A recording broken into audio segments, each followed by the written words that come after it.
गुजरात विधानसभा चुनाव का प्रचार जोर शोर से जारी। प्रधानमंत्री नरेंद्र मोदी आज मेहसाणा, दाहोद, वडोदरा और भावनगर में 4 रैलियों को करेंगे संबोधित।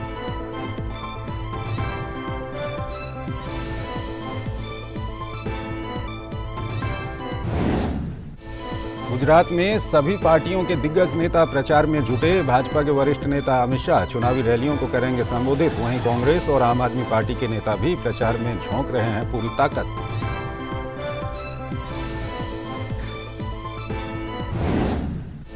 रक्षा मंत्री राजनाथ सिंह आज आसियान देशों के रक्षा मंत्रियों की बैठक को करेंगे संबोधित। रक्षा सहयोग मामलों और पारस्परिक रूप से लाभप्रद संबंधों को और मजबूत करने के तरीकों पर होगी चर्चा। रक्षा मंत्री का कंबोडिया के प्रधानमंत्री से भी मुलाकात करने का है कार्यक्रम।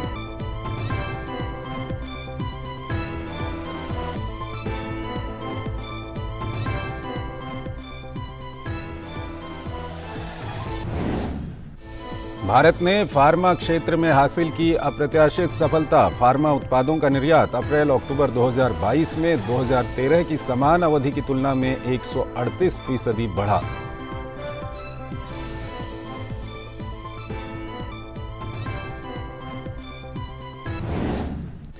इंडोनेशिया में जावा द्वीप में आए भूकंप से मरने वालों की संख्या बढ़कर हुई 268। राहत और बचाव कार्य व्यापक स्तर पर जारी। बचावकर्मी इमारतों के मलबे में लोगों को बचाने के प्रयास में जुटे। राष्ट्रपति ने आपदा प्रभावित इलाकों का किया दौरा।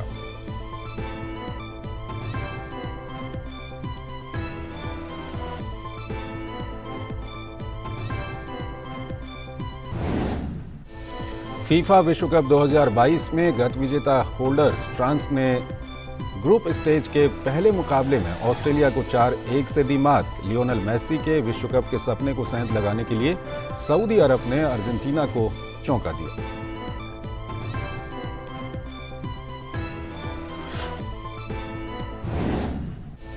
और 53वें भारतीय अंतर्राष्ट्रीय फिल्म महोत्सव का आज चौथा दिन। किडा कार्लोस सौरा की 7th डे फिल्मों की होगी स्क्रीनिंग।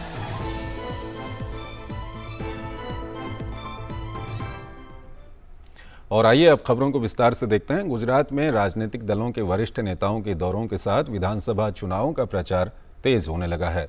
प्रधानमंत्री और भारतीय जनता पार्टी के वरिष्ठ नेता नरेंद्र मोदी आज मेहसाणा, दाहोद, वडोदरा और भावनगर में 4 रैलियों को संबोधित करेंगे।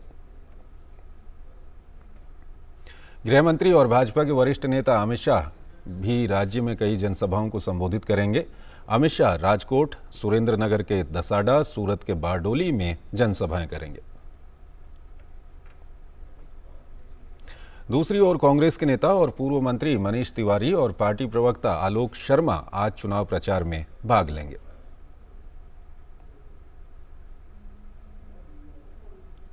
आम आदमी पार्टी के नेता राघव चड्ढा और भगवंत मान भी मतदाताओं से पार्टी उम्मीदवारों के लिए वोट मांगेंगे।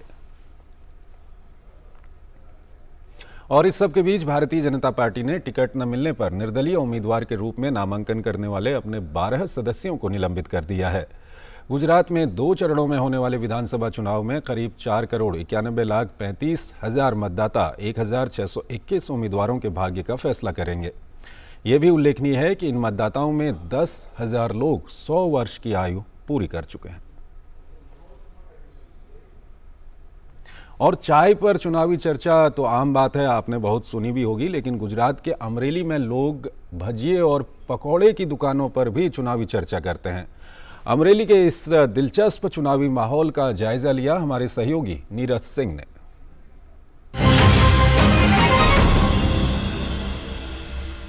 इस समय हम अमरेली की सोनली एक जगह है वहाँ पर मौजूद हैं और ये फेमस इसलिए है कि यहाँ पर भजिया खाने के लिए अमरेली और आसपास के जो लोग हैं वो बड़ी संख्या में आते हैं। यहाँ की जो भजिया है वो खा रहे हैं। अगर मेरे कैमरामैन आपको अजीत दिखाएंगे, आप ये देखें बड़ी संख्या में जो लोग हैं यहाँ पर मौजूद हैं। तो यहाँ क्या फेमस है यहाँ की ये भजिया? अपने सौराष्ट्र का भजिया बहुत फेमस है। अच्छा, दूसरा अभी आप देख भी रहे हो कि इलेक्शन भी चल रहा है इस समय और तमाम पॉलिटिकल पार्टियां हैं वो कोशिश भी कर रही हैं लगातार कि भाई उनके उम्मीदवार हैं, उनके नेता हैं, चुनाव जीतें।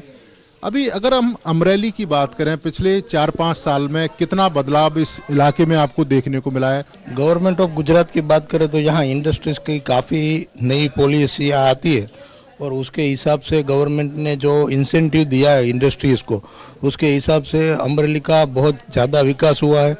और यहाँ जो ज़्यादातर इंडस्ट्रीज़ है वो सब फार्मिंग के व्यवसाय से ही जुड़ी हुई है, क्योंकि यहाँ मेन बिजनेस है वो फार्मिंग है। आप ऐसे लेडीज अगर यहाँ देखें कि कानून व्यवस्था कैसी है, महिलाओं के इश्यूज किस तरह के रहते हैं और क्या चाहते हैं कि किस तरह का नेता हो जो महिलाओं को लेकर काम करे? नहीं, वैसे तो यहाँ पे कुछ प्रॉब्लम ऐसा है नहीं, बहुत सारा विकास हुआ है अभी अमरेली में। उसके रोड भी अच्छे हो गए हैं, सारी फैसिलिटीज भी बढ़ गई है। आप पिछले 4-5 साल से देख रहे होंगे अमरेली और आसपास को, कैसा लग रहा है अभी इलाका और किस तरह की स्थिति है अब यहाँ? तीनों पार्टी बोलती है सर जी कि हम आने वाले हैं। की है और मोदी ही आएगा, और केजरीवाल या दूसरा जो कांग्रेस है उसका कुछ नहीं है। मोदी 140 से 145 सीट आएगी ही आएगी। और हमारे कच्छ में आओ, रोड इतना है, इतना फर्स्ट क्लास रोड है, यहाँ से 7-8 घंटा लगता था, वो आज 5 घंटे में पहुँच जाता है आदिपुर।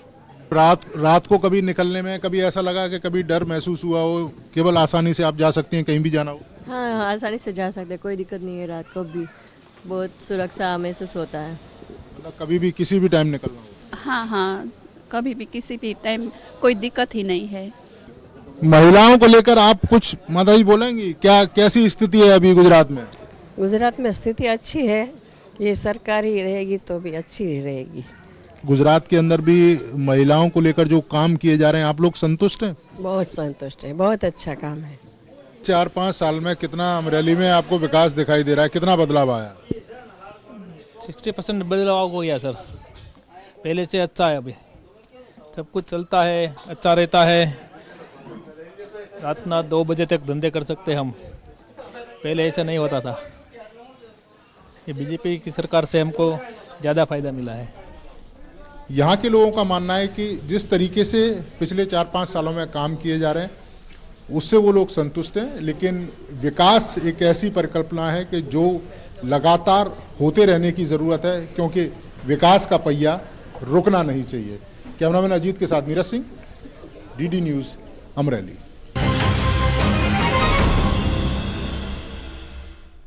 और इन दिनों पूरे गुजरात में इंद्रनील राजगुरु की काफ़ी चर्चा हो रही है। राजगुरु ने पिछले दिनों आम आदमी पार्टी के अरविंद केजरीवाल पर उनसे पैसा लेने का आरोप लगाया था। इसके बाद राजगुरु ने आम आदमी पार्टी से इस्तीफा देकर कांग्रेस का दामन थाम लिया है। अब वो कांग्रेस के टिकट पर राजकोट ईस्ट से चुनाव लड़ रहे हैं। इंद्रनील राजगुरु से खास बातचीत की हमारे सहयोगी शैलेंद्र मिश्र ने।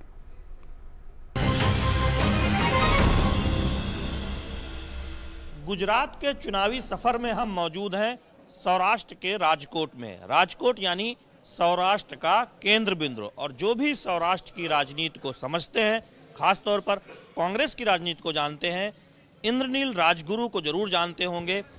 कितने बड़े चेहरे हैं वो राजकोट के, सौराष्ट्र के कांग्रेस की राजनीति में। आज हम उनसे बातचीत करेंगे, हमारे साथ मौजूद हैं। बहुत बहुत स्वागत है इंद्रनील, और जानेंगे कि आखिर वो क्यों गए थे आम आदमी पार्टी में और फिर वापस क्यों आए कांग्रेस पार्टी में। इंद्रनील जी, सभी ये जानना चाहते हैं कि आप जैसा नेता, जो कांग्रेस का एक बड़ा नेता सौराष्ट्र की राजनीति में माना जाता रहा, इस बार भी आप उम्मीदवार हैं।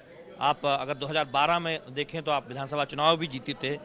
आपका मोह भंग क्यों हुआ था कांग्रेस से, और आप आम आदमी पार्टी में क्यों चले गए? मैं कांग्रेस में बोल के गया था कि कांग्रेस ने मुझे बहुत कुछ दिया है, लेकिन कांग्रेस 27 साल से इनको हरा नहीं पा रही है, इसलिए मैं आम आदमी में जा रहा हूँ, ये बोल के गया था। मैं जो आम आदमी आज सोच रही है कि ये बिनभ्रष्ट लोग हैं, ये काम करने वाले लोग हैं, ये सच्चे लोग हैं, बस ऐसा ही कुछ जान मान के मैं आम आदमी में गया था। आम आदमी पार्टी जिस तरह का दिखावा करती है, आप ये कह रहे हैं कि सच्चाई उससे अलग है। यहाँ जाके मैंने देखा कि ये तो एक ही गुरु के दूसरे चेले हैं, उससे भी बड़े झूठे हैं। उसका एक उदाहरण आपको दे दूँ कि ये जो ऑपरेशन लोटस हुआ था, वो तो बिल्कुल मेरे सामने बातों ही बातों में बन गया था। केजरीवाल जी ने बोल दिया कि मनीष जाके बोल दो, अभी हमारी प्रेस है कि तुमको आए थे और सीएम बनाना चाहते थे, कुछ करेंगे नहीं, एमएलएस लेके आ जाओ तुम्हें दिल्ली का सीएम बना देंगे, ऐसा बोल दो। और मनीष जी ने बैक ऑफ, यार बॉडी लैंग्वेज भी नहीं बदलती। लेकिन इस बार पूरे गुजरात नाराज है, चाहे वो शहर हो या चाहे कोई गांव हो, सब जगह पे पूरी नाराजगी फैली हुई है कि ये अहम बड़ी ये सरकार जिसमें एक घमंड आ गया, ये घमंड वाली सरकार को हमें बदलना है, ये लोगों ने तय किया है। कांग्रेस की सरकार आ रही है। बहुत बहुत धन्यवाद इंद्रनील राजगुरु। कांग्रेस के बड़े चेहरे हैं, सौराष्ट्र में आम आदमी पार्टी में क्यों गए थे और वापस क्यों आए, इस सब पर बातचीत कर रहे थे और दावा कर रहे थे कि कांग्रेस पार्टी बहुत मजबूती से चुनाव लड़ रही है और एक राजनेता के तौर पर तमाम सारी बातें कर रहे थे।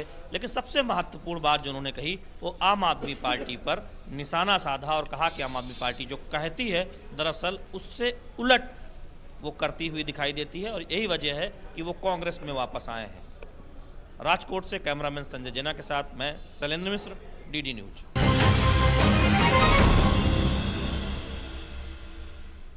आइए अहमदाबाद चलते हैं, हमारी संवाददाता मेघना वहाँ पर मौजूद हैं, उनसे हम बातचीत करेंगे। मेघना, अगर गुजरात की बात करें तो आप काफ़ी लंबे समय से गुजरात की राजनीति को देखते रही हैं और अभी इससे पहले के बुलेटिन्स में हमने आम आदमी पार्टी, बीजेपी को लेकर के काफ़ी बातचीत की। कांग्रेस को लेकर के अगर हम बातचीत करें तो कांग्रेस को लेकर के क्या कुछ दिख रहा है आपको वहाँ पर?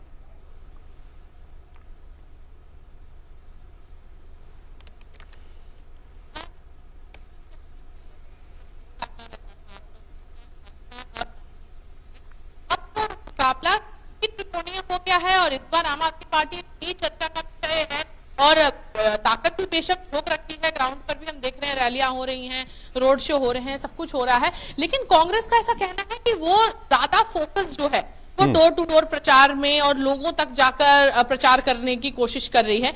हालांकि इसका इम्पैक्ट कितना होगा ये देखना रहेगा, क्योंकि हमने ये देखा कि पिछली बार 2017 के चुनाव में राहुल गांधी ने कई सारी रैलियां की थी। सौराष्ट्र में कई रैलियां की थी, उत्तर गुजरात में भी रैलियां की थी, मध्य गुजरात में भी रैलियां की थी, तो कई सारी रैलियां की थी राहुल गांधी ने। उसके बावजूद हमने देखा कि कांग्रेस इतनी ताकत झोंकने के बाद कांग्रेस जीत का स्वाद नहीं चख पाई थी। इस बार स्ट्रैटेजी बदली है, अगर हो सके ये स्ट्रैटेजी काम भी कर सकती है और क्या ये स्ट्रैटेजी से कुछ फायदा होगा, वोट शेयर में फायदा होगा, सीट्स पर फायदा होगा, ये देखना रहेगा। दूसरी बात यह भी है कि जहां पे कांग्रेस का स्ट्रॉन्ग होल्ड है, तो कांग्रेस का स्ट्रॉन्ग होल्ड सौराष्ट्र के कुछ रीजन्स में है और भी अगर हम देखें तो सबसे ज्यादा स्ट्रॉन्ग होल्ड अगर हम देखें तो अमरेली के आसपास के जो इलाके हैं उनमें कांग्रेस का स्ट्रॉन्ग होल्ड रहा है काफी समय से। बीजेपी लगातार कोशिश कर रही है कि किस तरीके से सौराष्ट्र में भी सीटों को बढ़ाया जाए। दक्षिण गुजरात की अगर बात करते हैं, सूरत, नवसारी, वलसाड, डांग, तापी, ये सभी जो जिले हैं वहां पर ये देखा जा रहा है तकरीबन 35 सीटें हैं। अगर हम दक्षिण गुजरात की बात करें, उनमें से लगभग 25 सीटें भाजपा को 2017 के चुनाव में मिली थी और कुछ सीटें कांग्रेस को मिली थी और 2 सीटें भारतीय ट्राइबल पार्टी को मिली थी। तो ये समीकरण में ज्यादा से ज्यादा पुश करके और ज्यादा सीटें, क्योंकि कई जगहों कई सीट्स पे जो डिफरेंस था, margin of win and lose, वो बहुत कम था। तो बीजेपी पुश कर रही है कि ज्यादा से ज्यादा सीटें उनके स्ट्रॉन्ग होल्ड में भी बटोर सके। जहां तक कंपटीशन की बात है, चूंकि इस बार कांग्रेस ने काफी, अगर देखें तो चुनाव प्रचार में, ग्राउंड पे जो चुनाव प्रचार नजर आ रहा था, अगर हम देखें बड़ी रैलियों की बात हो या रोड शोज की बात हो, वो काफी लेट से शुरू किया और हमने देखा कि राहुल गांधी भी उन्होंने दक्षिण गुजरात से ही शुरुआत की अपने जो एक तरीके से जो उनकी रैली थी। लेकिन सबसे ज्यादा अगर हम देखें भाजपा के बाद अगर किसी पार्टी ने ज्यादा प्रचार में अगर हम देखें तो इम्पैक्ट नजर आ रहा है तो आम आदमी पार्टी का बेशक नजर आ रहा है। लेकिन त्रिकोणीय मुकाबला गुजरात में कभी रहा नहीं है, तो इस बार क्या कोई थर्ड एंट्रेंट जो पार्टी है उसका कुछ जलवा दिख पाएगा ग्राउंड पे या नहीं, ये तो बेशक देखना रहेगा। क्योंकि कई पार्टियां बनी गुजरात में, इलेक्शंस के पहले कई पार्टियां बनती हैं और इलेक्शंस के बाद वो कहां गायब हो जाती हैं वो पता नहीं चलता है। तो ये देखना होगा कि आम आदमी पार्टी इस बार विधानसभा चुनाव में क्या ग्राउंड कनेक्ट या ग्राउंड से कुछ फायदा उन्हें मिलता है इतने प्रचार करने का। और चूंकि सूरत में जो कॉर्पोरेशन के चुनाव में एक अच्छा पुश मिला था, एनकरेजमेंट मिला था पार्टी को, उसको कंटिन्यू कर पाते हैं कि नहीं। ठीक है मेघना, साथ ही साथ ये भी जानना चाहेंगे क्योंकि हम मतदाताओं के परिप्रेक्ष्य में बातचीत कर रहे हैं और आप मतदाताओं से काफ़ी बातचीत भी वहाँ पर कर रही हैं, कई सारी आप इस तरह की रिपोर्ट्स भी भेज रही हैं। तो सवाल ये है कि केंद्र में प्रधानमंत्री नरेंद्र मोदी का होना और केंद्र में बीजेपी की सरकार का होना, ये कितना बड़ा बेनिफिट वहाँ पर चुनाव में इसका मिल रहा है बीजेपी को?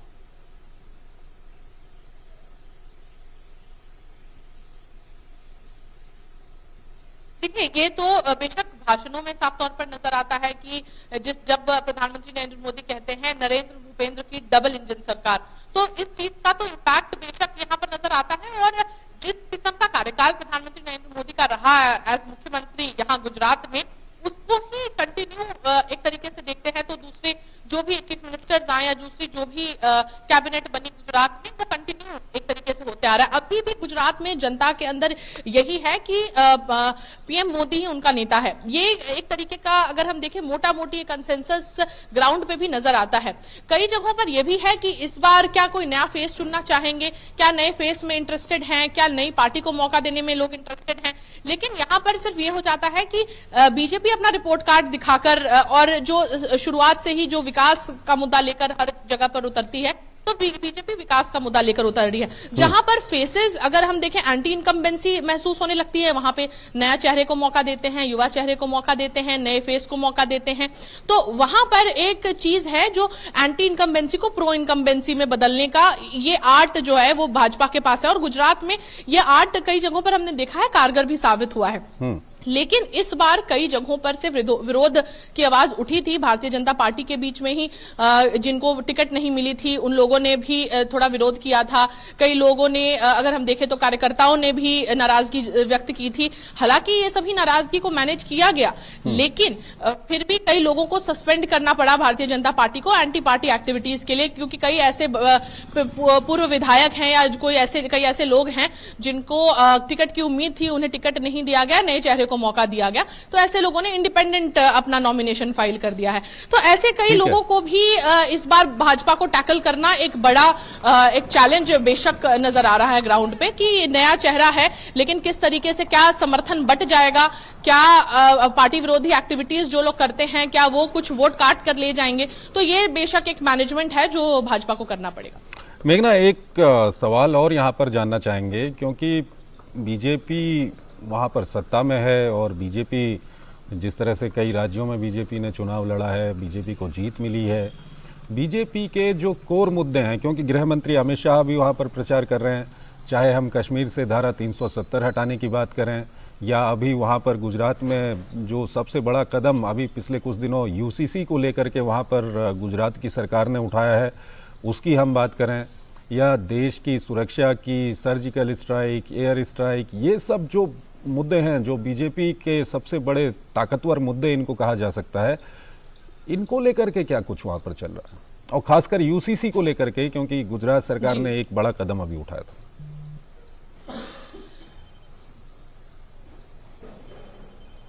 बिल्कुल, और अगर हम देखें यूनिफॉर्म सिविल कोड की अगर बात करें तो हर डिबेट में, और अगर हम देखें तो जहां पर बड़े इंटरव्यूज हैं, जहां पर बड़े नेता अपने साक्षात्कार दे रहे हैं, वहां पर ये मुद्दा बेशक नजर आ रहा है, लेकिन ग्राउंड पे ये कितना अहम मुद्दा है ये इसका रिफ्लेक्शन उतना ज्यादा नजर नहीं आ रहा है अगर कहें, क्योंकि यहाँ पर लोगों की शुरुआत से इस किस्म की मानसिकता कई सालों से बनी हुई है कि इंफ्रास्ट्रक्चर डेवलपमेंट की बात करेंगे या फिर विकास की बात करेंगे, नई कॉलेजेस की बात करेंगे, हॉस्पिटल्स की बात करेंगे, ये सब चीजों की बात, और खासकर लोकल मुद्दे बहुत ज्यादा प्रोमिनेंट है। कहां पर अगर हम देखें तो साउथ गुजरात में शुगर मिल्स की बात हो, चीकू की बात हो, खेती की बात हो, कई तरह की, नॉर्थ गुजरात में डेयरी सेक्टर की बात हो, या फिर सौराष्ट्र में अगर आम की बात करें, मछुआरों की बात करें, तो ये अगर वहां यहाँ गुजरात में प्रोमिनेंट जो लोकल मुद्दे रहे हैं, वोट कई बार विकास के मुद्दे पर, लोकल मुद्दों पर ये ज्यादा ज्यादातर रहा है। लेकिन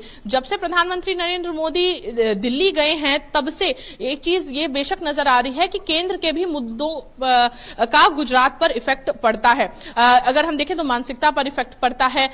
दूसरी बात, हम जिस तरीके से भाषणों में भी देख रहे हैं, जो भी शीर्ष नेतृत्व रैली कर रहा है या जो भी भाषण है उसमें साफ तौर पर झलक रहा है, यूक्रेन से ऑपरेशन गंगा की बात हो या फिर सर्जिकल स्ट्राइक्स की बात हो या फिर भारत का विश्व में बढ़ता वर्चस्व उसकी बात हो, कई ऐसी चीजें बेशक, और चूंकि सोशल मीडिया का दौर है तो कई ऐसे वीडियोस वायरल होते हैं, कई ऐसे एफर्ट्स के वीडियोस वायरल होते हैं। और अगर देखें तो एक अलग जंग सोशल मीडिया पे भी छिड़ गई है, हैशटैग की जंग हो। कुछ समय पहले हमने पोस्टर वॉर भी देखा, अलग अलग किस्म के पोस्टर लगाए जा रहे थे, कुछ आम आदमी पार्टी के विरुद्ध पोस्टर लगा रहे हैं, कोई बीजेपी के विरुद्ध पोस्टर लगा रहे हैं, तो पोस्टर वॉर भी देखने मिला है। और अब बयानबाजी का भी दौर देखने मिल रहा है, क्योंकि जैसे जैसे चुनाव नजदीक आता जाता है बयानबाजी उतनी ही तीखी होती जाती है, उतनी ही तीव्र होती जाती है। तो बयानबाजी का भी दौर साफ तौर पर नजर आ रहा है।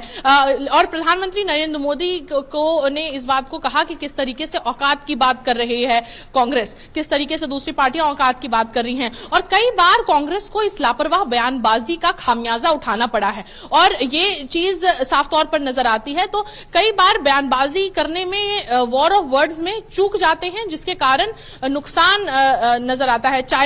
चाय वाले की बयानबाजी हो, मौत के सौदागर की बयानबाजी हो, या ऐसे कई बयानबाजी का खामियाजा हमेशा से उठाना पड़ा है, क्योंकि यहाँ पर प्रधानमंत्री नरेंद्र मोदी के प्रति इस तरह की बयानबाजी करना गुजरात की अस्मिता से कई लोग यहाँ पर जोड़ते हैं। तो इस चीज को बेशक लापरवाह बयानबाजी का नुकसान हमेशा होता है और प्रधानमंत्री नरेंद्र मोदी उस बयानबाजी को अपने चुनाव प्रचार में एक तरीके से कई बार उन्होंने इसको पहले भी बोला है और इस बार भी हमने देखा उन्होंने चुनाव प्रचार के दौरान अपनी रैलियों में इस बात का जिक्र किया है। तो पोस्टर वॉर हो, वॉर ऑफ वर्ड्स हो, सोशल मीडिया पर वॉर हो, ये सभी कुछ नजर आ रही है। और चूंकि चुनाव जितने नजदीक आते जाते हैं उतनी ज्यादा ये चीजें तेज होती जाती हैं, तीव्र होती जाती हैं। शुक्रिया आपका मेघना इन तमाम जानकारियों के लिए। और यहाँ पर वक्त हो गया है एक छोटे से ब्रेक का। लहलहाती फसल, भरे पूरे खेत खलिहान, हर किसान का बस यही अरमान। लेकिन कभी बारिश, कभी बिजली, कभी ओला, कभी सूखा।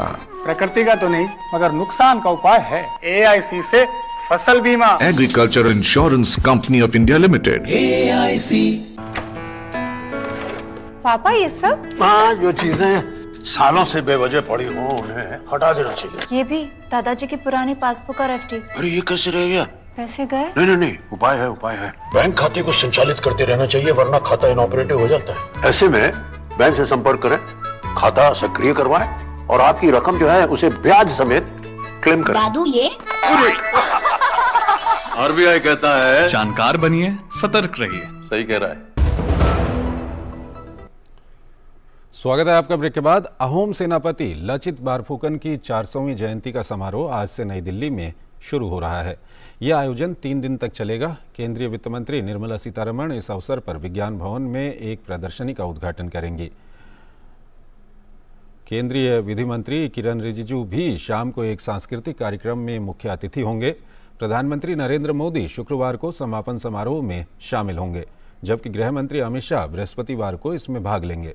इस समारोह के दौरान नई दिल्ली में लचित बारफुकन के जीवन और गौरवशाली इतिहास पर एक वृत्त चित्र और एक पुस्तिका का लोकार्पण किया जाएगा। लचित बारफुकन के जीवन और असम के इतिहास पर परिचर्चा भी होगी।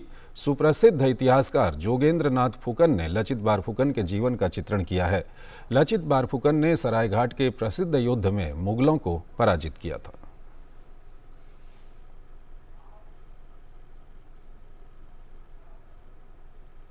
दिल्ली के पालम राजनगर पार्ट 2 इलाके में दिल दहलाने वाली घटना हुई है, जिसमें एक परिवार के 4 लोगों की हत्या कर दी जाती है। नशे के आदी बेटे ने अपनी मां, पिता, दादी और बहन की हत्या कर दी है। ये घटना देर रात हुई जब केशव, जिसकी उम्र 24 साल बताई जा रही है, नशे की हालत में घर में झगड़ा करने लगा। पहले उसने अपनी दादी का गला घोंट दिया और उसके बाद उसने अपने माता पिता और बहन की चाकू से हत्या कर दी। जब वो मौके से फरार हो रहा था तो पड़ोस में रहने वाले उसके कजिन भाई ने उसे धर दबोचा और पुलिस को कॉल कर उनके हवाले कर दिया। केशव पहले भी चोरी के सिलसिले में तिहाड़ जेल में सजा काट चुका है और वो नशे का आदी था।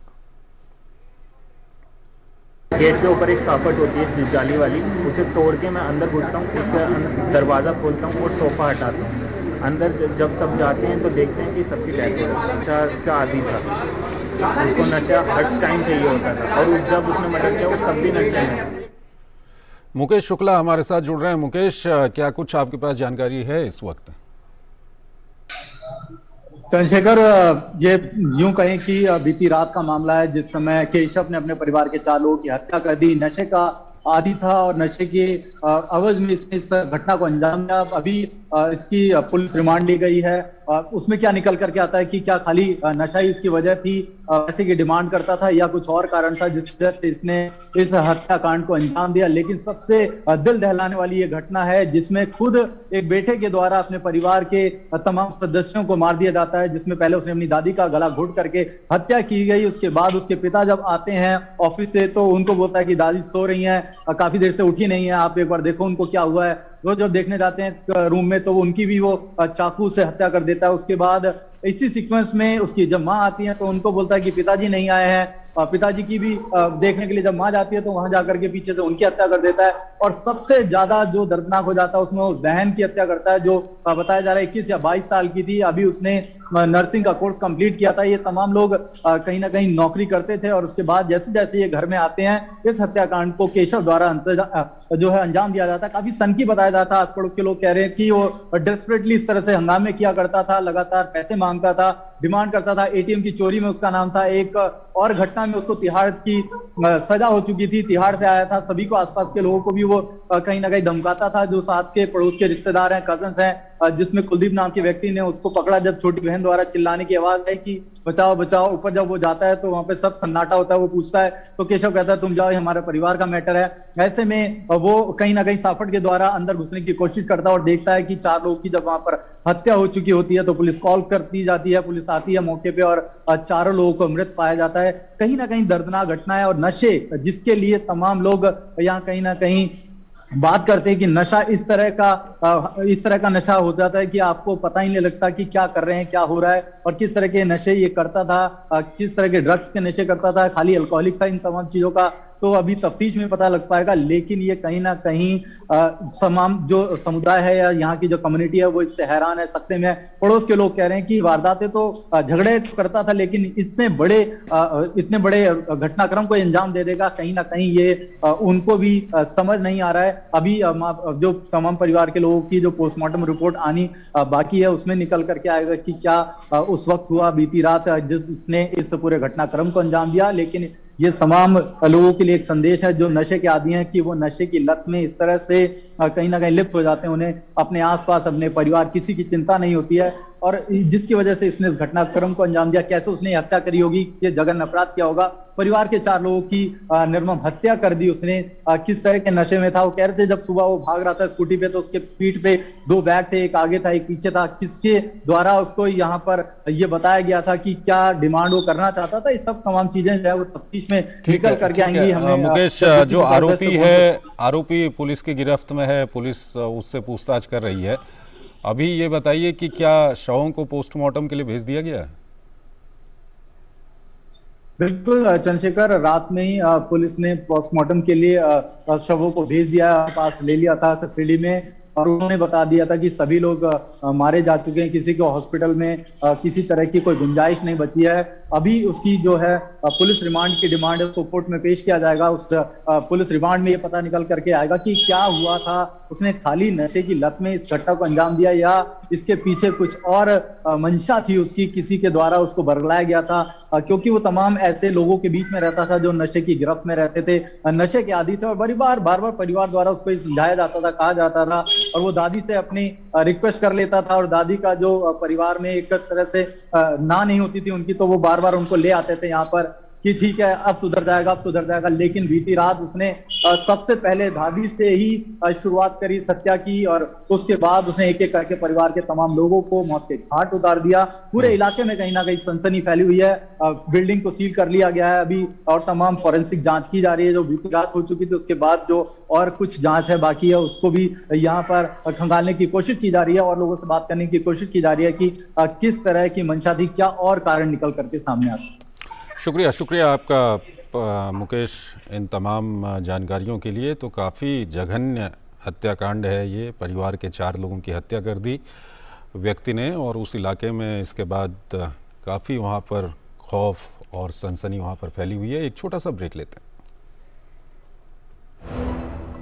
लहलहाती फसल, भरे पूरे खेत खलिहान, हर किसान का बस यही अरमान। लेकिन कभी बारिश, कभी बिजली, कभी ओला, कभी सूखा।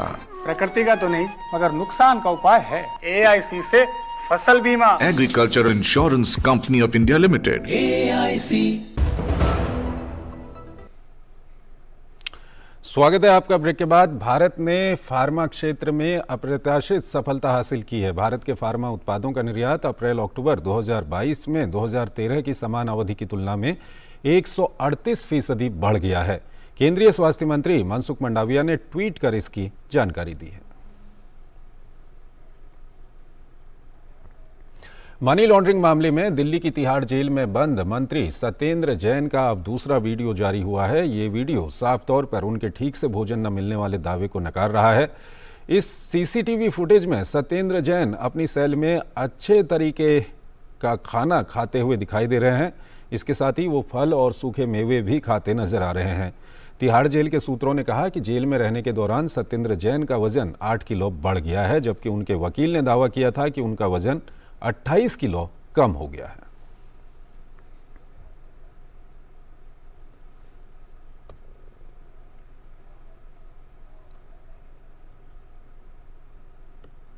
और आइए अब आपको दिखाते हैं हमारे सहयोगी चैनल डीडी नेशनल पर जो धारावाहिक चल रहे हैं उनमें क्या कुछ चल रहा है।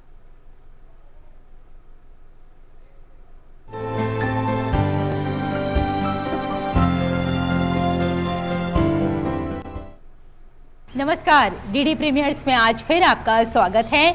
मैं हूं रेशमा आपके साथ, और जैसा कि आप जानते ही हैं कि हम अपने इस खास सेगमेंट में आपके साथ बात करते हैं दूरदर्शन के विभिन्न नेटवर्क पर प्रसारित होने वाले कुछ खास कार्यक्रमों की। तो चलिए बात कर लेते हैं कॉर्पोरेट सरपंच की।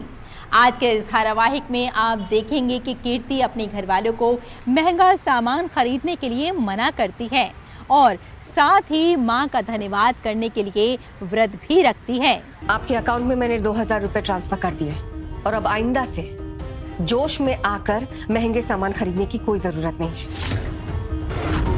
जब किसी चीज की अहमियत समझ में आ जाए ना, तो दिल से धन्यवाद करना चाहिए। इसीलिए मैंने ये व्रत रखा है, ताकि मैं माँ को दिल से धन्यवाद कर सकूं। मैं कीर्ति को बहुत पसंद करता हूँ। उदय बेटा, तो क्या होगा आगे, ये जानने के लिए देखिए कॉर्पोरेट सरपंच सोमवार से शुक्रवार रात 8:30 बजे सिर्फ डीडी नेशनल पर। और मॉडल्स में आप देखेंगे कि निहारिका जूलिया को मॉडल इंडस्ट्री में आने वाली परेशानियों के बारे में बताती है, और उधर जूलिया अपने किस्मत आजमाने के लिए फिल्मों में चली जाती है। तो रो मत, तो अकेली नहीं है जिसके साथ ये सब हो रहा है। इसका सामना यहाँ हर लड़की को करना पड़ता है। ये ग्लैमर इंडस्ट्री का दस्तूर बन गया है।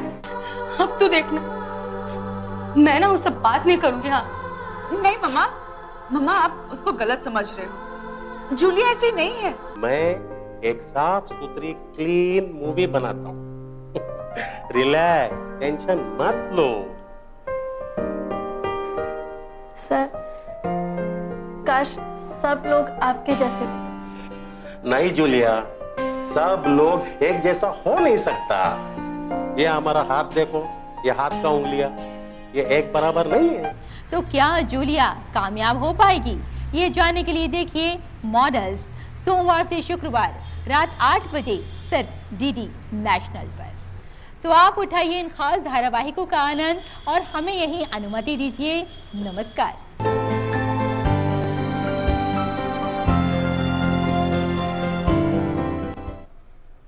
और आइए अब बात करते हैं भारतीय अंतर्राष्ट्रीय फिल्म महोत्सव की।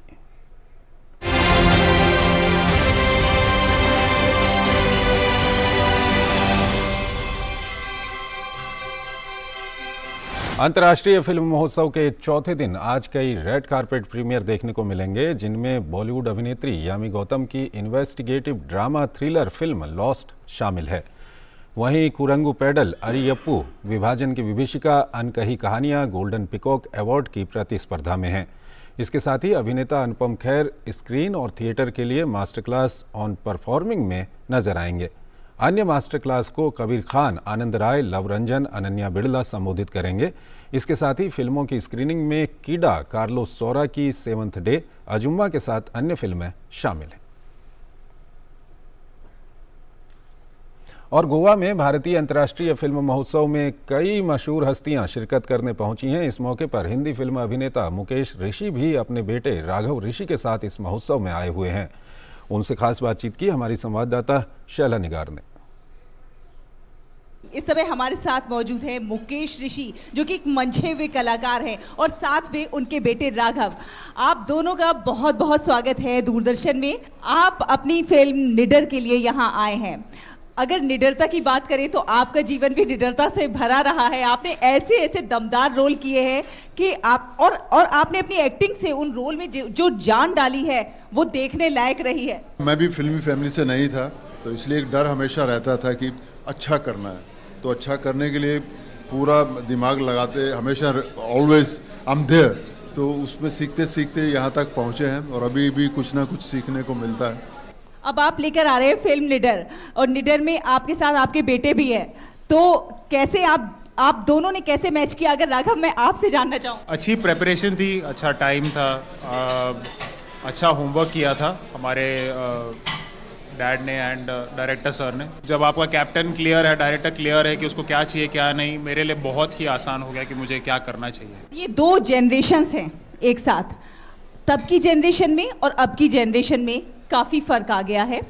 तब के सिनेमा में और अब के सिनेमा में भी, चाहे वो टेक्नोलॉजी हो या बहुत सारी चीज़ें हैं, काफ़ी फ़र्क आ गया है।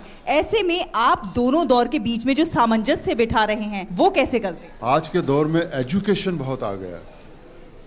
उस एजुकेशन के आने से नज़रिया बदल गया, सोच बदल गई है, बनाने का ढंग बदल गया है और सोचने का ढंग बदल गया है। ये हमारी आज की ज़रूरत थी। क्योंकि मैं यहाँ आया हूँ, 2-3 दिन से लोगों से मिल रहा हूँ, और जितने लोगों को मिला हूँ दे आर ऑल अंडर 30 और डिफरेंट स्टेट से आए हैं। और थोड़े से मिनट में जो मुझे सुना देते हैं कंटेंट अपना, इतना दिल खुश होता है उनको सुन के कि इतने इन्वॉल्व हैं इस एज में, और उनको एक प्लेटफॉर्म मिला है यहाँ पे लोगों से मिलने का, प्रोड्यूसर से मिलने का, या कोई अपनी इन्वेस्टमेंट ढूंढने का। तो इससे एक कम्बिनेशन हो गया है जिससे यंग लोगों को कोई भी दुनिया का काम माइनस यंग लोग कमिंग अप वो कामयाब नहीं हो सकते आगे चल के। तो ये सिलसिला चलता रहना चाहिए। तो ये NFDC ने जो प्लेटफॉर्म दिया हुआ है इतने सालों से, मुझे लगता है बहुत बहुत शुक्रिया इनका कि ऐसे यंग लोगों को मिल पा रहा हूँ मैं। बहुत बहुत धन्यवाद सर आप दोनों का दूरदर्शन से बात करने के लिए। Thank you Doordarshan, love you. अखिल भारतीय आयुर्विज्ञान संस्थान यानी एम्स दिल्ली में अब एम्स स्मार्ट कार्ड की सुविधा शुरू होने जा रही है। इस सुविधा के शुरू हो जाने के बाद एम्स में मरीजों को इलाज के साथ साथ नाश्ता पानी करने के बाद भुगतान में सुविधा होगी। AIIMS state bank of India के सहयोग से एम्स स्मार्ट कार्ड बन रहा है। ये सुविधा 1 अप्रैल 2023 से शुरू होगी। बीते 2 महीने से एम्स में कई ऐसे कदम उठाए गए हैं जो मरीजों के हित में हैं। पेश है एक रिपोर्ट। एम्स नई दिल्ली में बिल भुगतान के लिए डेबिट कार्ड, क्रेडिट कार्ड और यूपीआई के बाद अब एम्स स्मार्ट कार्ड की सुविधा शुरू होगी। ये सुविधा 1 अप्रैल 2023 से शुरू होगी। इस सुविधा के शुरू हो जाने के बाद रोगी या उनके परिजन एम्स के भीतर सभी स्थानों पर एम्स स्मार्ट कार्ड के जरिए भी भुगतान कर सकेंगे। बीते कुछ दिनों में एम्स में मरीजों की सुविधा के लिए कई कदम उठाए गए हैं, जिसका लाभ उनको मिल रहा है। अब ऑनलाइन में अपॉइंटमेंट जल्दी की मिल रही है और नीचे भी अपॉइंटमेंट कोई दिक्कतें नहीं आ रही हैं इस समय। और डॉक्टर को दिखाने के टाइम में ऐसा नहीं है कि आपकी अपॉइंटमेंट है तो आप लौट के चले गए, आप लेट हो गए तो डॉक्टर उठ के चले गए, ऐसा नहीं है। तो यहाँ पर डॉक्टर देखने के बाद ही यहाँ से जाते हैं। उससे पहले आप जब तक पेशेंट क्लियर नहीं हो जाते, स्लॉट सिस्टम में बहुत ज़्यादा सुधार हुआ है। अब हमें जो अपॉइंटमेंट मिलती नहीं थी, बहुत परेशान हो चुके थे, अब ऐसी कोई भी परेशानी हमें नजर नहीं आ रही है। कार्ड भी 7 डे में बन गया और हमें नहीं लगता है उतना परेशानी है। पहले की एवज में बहुत अच्छा सुधार हुआ है। डॉक्टर की ट्रीटमेंट भी बहुत अच्छी है, ऐसी दिक्कत नहीं है। पहले लाइन बहुत लंबी थी, टाइम बहुत लगता था उसमें, अब वो इतना टाइम नहीं लगता क्योंकि डिपार्टमेंट बढ़ चुके हैं अलग अलग। एम्स में MBBS की पढ़ाई करने वाले प्रथम वर्ष से ही छात्रों को अब मरीज का बेड अलॉट होता है, ताकि पढ़ाई के साथ साथ उनको प्रैक्टिकल ज्ञान भी मिल सके। पर्सनली हम अगर मेडिकल स्टूडेंट्स की बात करें तो उनको फर्स्ट ईयर से ही बेड अलॉट होने शुरू हो जाएंगे। जो बेसिक भाव होता है जिस वजह से लोग MBBS चूज़ करते हैं, तो उसको ये जस्टिफाई करता है, एक रिलेशन बनाने में भी हेल्प करता है। जो शुरू से हम पेशेंट के साथ बात करेंगे तो उनसे बात करना सीखेंगे, उनकी परेशानियों को समझेंगे। इतना ही नहीं, एम्स के पूर्व कर्मचारियों के इलाज के लिए भी पहले से बेहतर सुविधा की गई है ताकि उनको किसी तरह की कोई परेशानी ना हो। पहले से बहुत सुधार है, बहुत इम्प्रूवमेंट है, और वो बूढ़े आदमी के लिए तो बहुत ज़्यादा अच्छा हो गया पहले से। पहले हम लोग जैसे पेशेंट्स को मेडिसिन लिखते थे 1 मंथ की, उसके लिए हमें काउंटर साइन की ज़रूरत होती थी। वो अभी काउंटर साइन की ज़रूरत नहीं है 1 मंथ के लिए। तो उसके अलावा भी पहले हमें 2 स्लिप्स निकालनी पड़ती थी, अभी तो धीरे धीरे स्लिपलेस होने जा रहा है कि नहीं होगा। फिलहाल 1 स्लिप देते हैं। बात चाहे रेजिडेंट डॉक्टर की हो या फिर कर्मचारियों के काम करने की सुविधा के साथ उनको बेहतर माहौल भी दिया जा रहा है ताकि वो मरीजों को बेहतर सेवाएं दे सकें। अब जिस स्लॉट में आ रहे हैं उससे ये एडवांटेज मिल रहा है कि पेशेंट्स जो 6 बजे आते हैं वो 11-12 बजे तक वेट ना करें। वो 10 बजे आते 1 घंटे में वो दिखा लेते हैं अपने आप को, एंड मेडिकेशंस जो भी है मिल जाते हैं। वो लॉगिंग और पेशेंट जो सफ़र करता है waiting to get the required attention, वो अभी कम हो गया है। तो हमें ये भी पता है कि एक मोबाइल ऐप आएगा, उसमें हम पेशेंट जो अपने अटेंडेंट हैं या अपने डिपेंडेंट जो पेशेंट हैं उनका रजिस्ट्रेशन कर सकते हैं, तो यहाँ लाइन में आने की ज़रूरत नहीं। एम्स में हर दिन करीब 8 से 15,000 मरीज आते हैं। इतनी बड़ी संख्या में आने वाले मरीजों को कोई दिक्कत न हो, इसके लिए कई कदम उठाए जा रहे हैं। Nitendra Singh, DD news, Delhi. एक छोटा सा ब्रेक लेते हैं यहाँ पर। लहलहाती फसल, भरे पूरे खेत खलिहान, हर किसान का बस यही अरमान। लेकिन कभी बारिश, कभी बिजली, कभी ओला, कभी सूखा। प्रकृति का तो नहीं मगर नुकसान का उपाय है। AIC से फसल बीमा। Agriculture insurance company of India limited. AIC। स्वागत है आपका ब्रेक के बाद। भारत अंतर्राष्ट्रीय व्यापार मेले में बहुत से उत्पाद लोगों के आकर्षण का केंद्र बने हुए हैं। इनमें गाय के गोबर से बने उत्पादों को भी मेले में खूब पसंद किया जा रहा है। मेले में सिक्किम का 27,000 रुपये किलो का शहद भी आकर्षण का केंद्र बना हुआ है। दिल्ली के प्रगति मैदान में चल रहे 41वें भारत अंतर्राष्ट्रीय व्यापार मेले में ये हैं मध्य प्रदेश के पंडाल में गाय के गोबर से बने वो उत्पाद जिन्हें मेले में काफी पसंद किया जा रहा है। दीनदयाल उपाध्याय अंत्योदय योजना राष्ट्रीय शहरी आजीविका मिशन के अंतर्गत इंदौर नगरपालिका निगम की ओर से एकता स्वयं सहायता समूह द्वारा महिलाओं के हाथ से बनी गाय के गोबर की कलाकृतियां मेले में हर किसी को लुभा रही हैं। हम लोग देसी गाय के गोबर के आर्टिकल लेके आए हुए हैं और लोगों को बहुत पसंद आ रहा है और सबको आश्चर्य लग रहा है कि देसी गाय के गोबर से भी आर्टिकल बन सकते हैं। मतलब वो पूरी प्रोसेस पूछ रहे हैं हम लोगों को, बच्चों से यंगस्टर भी बहुत पसंद कर रहे हैं, वो बहुत अच्छी बात है। सिक्किम के डॉक्टर क्रिस्टोफर कार्की भी अंतर्राष्ट्रीय व्यापार मेले में 27,000 रुपये किलो का शहद लाए हैं। इनका दावा है कि ये शहद कई तरह की बीमारियों को ठीक करने में मददगार साबित होता है। 27,000 पर किलो का जो हनी है इसको मेलिपोना हनी बोलते हैं। मैक्सिको से इसको माइग्रेट करके लाए हैं इंडिया में, और इंडिया में किसी का पास नहीं है, हम लोग का पास आके लाए हैं। और इस हनी से आपको डायबिटीज हो, कैंसर हो और कोई प्रकार का भी घाव हो या पाइल्स हो, आर्थराइटिस हो, ये सारा का ट्रीटमेंट कर सकते हैं। मेले में एक से बढ़कर एक कंपनियां देखी जा सकती हैं। कई कंपनियों ने तो अपने स्टॉल भी सुंदर तरीके से सजाए हैं। कुछ ने तो इनमें ग्रामीण परिवेश की झलक भी दिखाई है, जिसकी वजह से ये मेले में आने वाले दर्शकों को अपनी ओर आकर्षित कर रहे हैं। लोकल फॉर लोकल हमें अब 40 साल हो गए, जैसे आपको पता हमारी कंपनी को 40-50 साल। तो आगे डायरेक्शन यही है कैसे Tier 2, Tier 3 सिटीज़ को हम कवर करें और रूरल तक अपनी रीच और बढ़ाएं हर साल। विलेज से रिलेटेड हम सारे प्रोडक्ट्स लाएंगे, हैंडमेड बाय विलेजर्स। हमने अपनी प्रॉपर, आप देखो ना, अर्बन जैसे आप मिट्टी के घर होते हैं आपके, जैसे आप जाते हैं, हमारी पूरी अर्बन थीम है, मतलब विलेज वाली थीम रखी है। व्यापार मेले में हर तरह के उत्पाद देखे जा सकते हैं। प्रदर्शक भी दर्शकों को लुभाने के लिए एक के साथ एक फ्री उत्पाद समेत आकर्षक छूट प्रदान कर रहे हैं। अभी तो हम जितने भी प्रोडक्ट हैं उसमें 1+1 की स्कीम दे रहे हैं और कस्टमर का अच्छा हम लोगों को रेस्पॉन्स मिल रहा है। लेकिन मोर ओवर कॉस्मेटिक्स को एक हॉल दिया गया है, तो यहाँ जो 12 नंबर है उसमें सारा कॉस्मेटिक्स मेले में मध्य प्रदेश के चीते भी लोगों के बीच आकर्षण का केंद्र बने हुए हैं। यहाँ लोग जमकर सेल्फी लेते नजर आ रहे हैं। गिरीश निशाना, डीडी न्यूज, दिल्ली। छत्तीसगढ़ के आदिवासी बाहुल्य आकांक्षी जिला कोरबा में वनांचल क्षेत्र की महिलाएं सीताफल का पल्प निकालकर लाखों रुपये का मुनाफा कमा रही हैं। जी हां, ये सब संभव हो सका है केंद्र सरकार के महत्वाकांक्षी मिशन राष्ट्रीय ग्रामीण आजीविका मिशन से, जो कि आज इन महिलाओं के लिए वरदान साबित हो रहा है। देखिए कोरबा जिले से हमारी ये खास रिपोर्ट।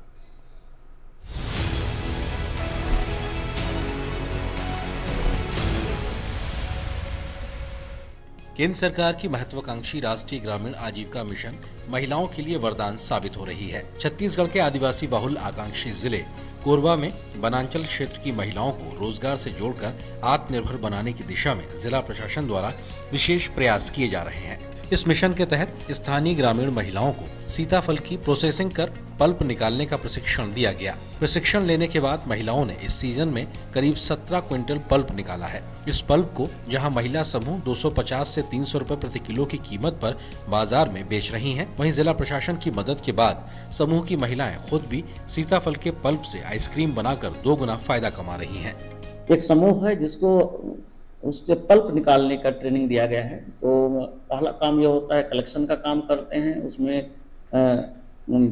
कई समूह लगे हुए हैं। उसके बाद फिर कलेक्शन करने के बाद पल्प सेपरेशन का काम करते हैं और पल्प सेपरेशन के बाद तो पल्प निकाल देते हैं। तो रॉ पल्प को बेचने के साथ साथ अभी उसके जो वैल्यू एडिशन है, आइसक्रीम निर्माण का काम भी उन्होंने प्रारंभ किया है और लगभग करीब 17 कुंटल अभी पल्प इनके पास सुरक्षित है, जिसको प्रोसेस करके उससे 2 टाइम्स आइसक्रीम निकलेगा, 34 कुंटल के आसपास आइसक्रीम निकलेगा। क्षेत्र में सीताफल की बहुत ज़्यादा पैदावार होती है, वहाँ घर में ही रह के ही समूह से ही जुड़ करके अपनी जो सुनिश्चित आय है उसके मासिक आमदनी उसको बढ़ा सकते। वनांचल ग्राम पसान में शुरू किए गए सीताफल प्रसंस्करण केंद्र में काम करने वाली महिलाओं ने बताया कि पहले वो आर्थिक रूप से काफी कमजोर थी। महिला समूह से जुड़ने के बाद उन्हें सीताफल से पल्प निकालने की जानकारी दी गई थी, तब उन्हें कुछ भी पता नहीं था। लेकिन प्रशिक्षण लेने के बाद अब वे काफी बेहतर ढंग से न केवल पल्प कलेक्शन पर काम कर रही हैं, बल्कि बाजार में इसे बेचकर सीधे तौर पर आत्मनिर्भर भी बन रही हैं। पहले तो हम नहीं जानते थे क्या प्रोसेसिंग क्या है, कैसे है। उसके बाद जब ये यूनिट लगा उसके बाद सब समझ में आया धीरे धीरे, और जितने भी हमारे दीदियाँ हैं सभी को रोजगार में फिर जोड़े और अभी बहुत ही अच्छे से रोजगार चल रहा है। सीता खरीदी चल रहा है, उसके बाद पल्प निकाल रहे हैं, पल्प भी बाहर डिमांड हो रहा है। पहले तो मैं बेरोजगार थी, ये सभी दीदियां यहाँ की जो आज काम कर रहे हैं वो सभी भी बेरोजगार थी और यहाँ आने से हम लोग अपना 2-4 पैसा इनकम बना लिए हैं। आज यहाँ सीताफल का प्रोसेसिंग चल रहा है जिसमें पल्प निकाला जाता है और उसे बाहर भेजा जाता है। पल्प निकालने के बाद हम अभी 3 या 4 लाख के प्रॉफिट में हैं, खर्चा निकाल करके। जो भी अभी बहुत सारे खर्चा हैं, जो ये ग्लव्स वगैरह निकालते हैं, ट्रांसपोर्टिंग खर्चा है, सब खर्चे निकाल करके 3 या 4 लाख हम लोग को प्रॉफिट होगा। आकांक्षी जिला कोरबा के वनांचल क्षेत्र की महिलाएं आज एक नायाब उदाहरण पेश कर रही हैं। उन्होंने जिला प्रशासन के सार्थक प्रयास के बाद घरों की दहलीज से बाहर निकलकर न केवल खुद को आत्मनिर्भर बना रही हैं, बल्कि आसपास के 40 से अधिक गांव की 400 महिलाओं को भी रोजगार से जोड़कर आत्मनिर्भर भारत के सपने को साकार कर रही हैं। Bureau report, DD news.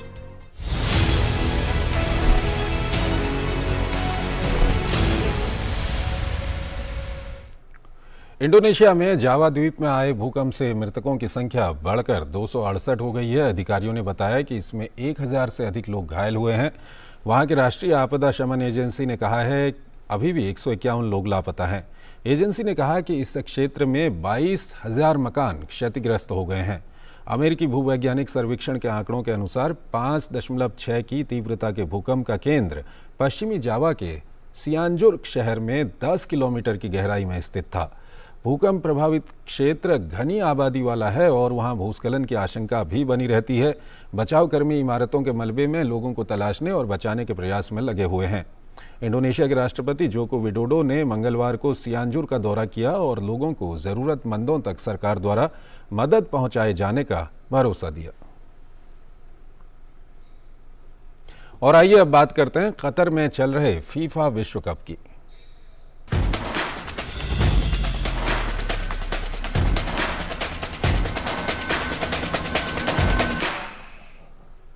FIFA विश्व कप 2022 में गत विजेता फ्रांस ने ग्रुप स्टेज के पहले मुकाबले में जीत के साथ अपने अभियान की शुरुआत की है। मंगलवार देर रात खेले गए इस मुकाबले को फ्रांस ने ऑस्ट्रेलिया को 4-1 से हराया। इस मुकाबले में पहली सफलता ऑस्ट्रेलिया को 90 मिनट में मिली, लेकिन इसके बाद ऑस्ट्रेलिया के खिलाड़ी फ्रांस के खिलाफ दूसरा गोल करने में सफल नहीं हो पाए।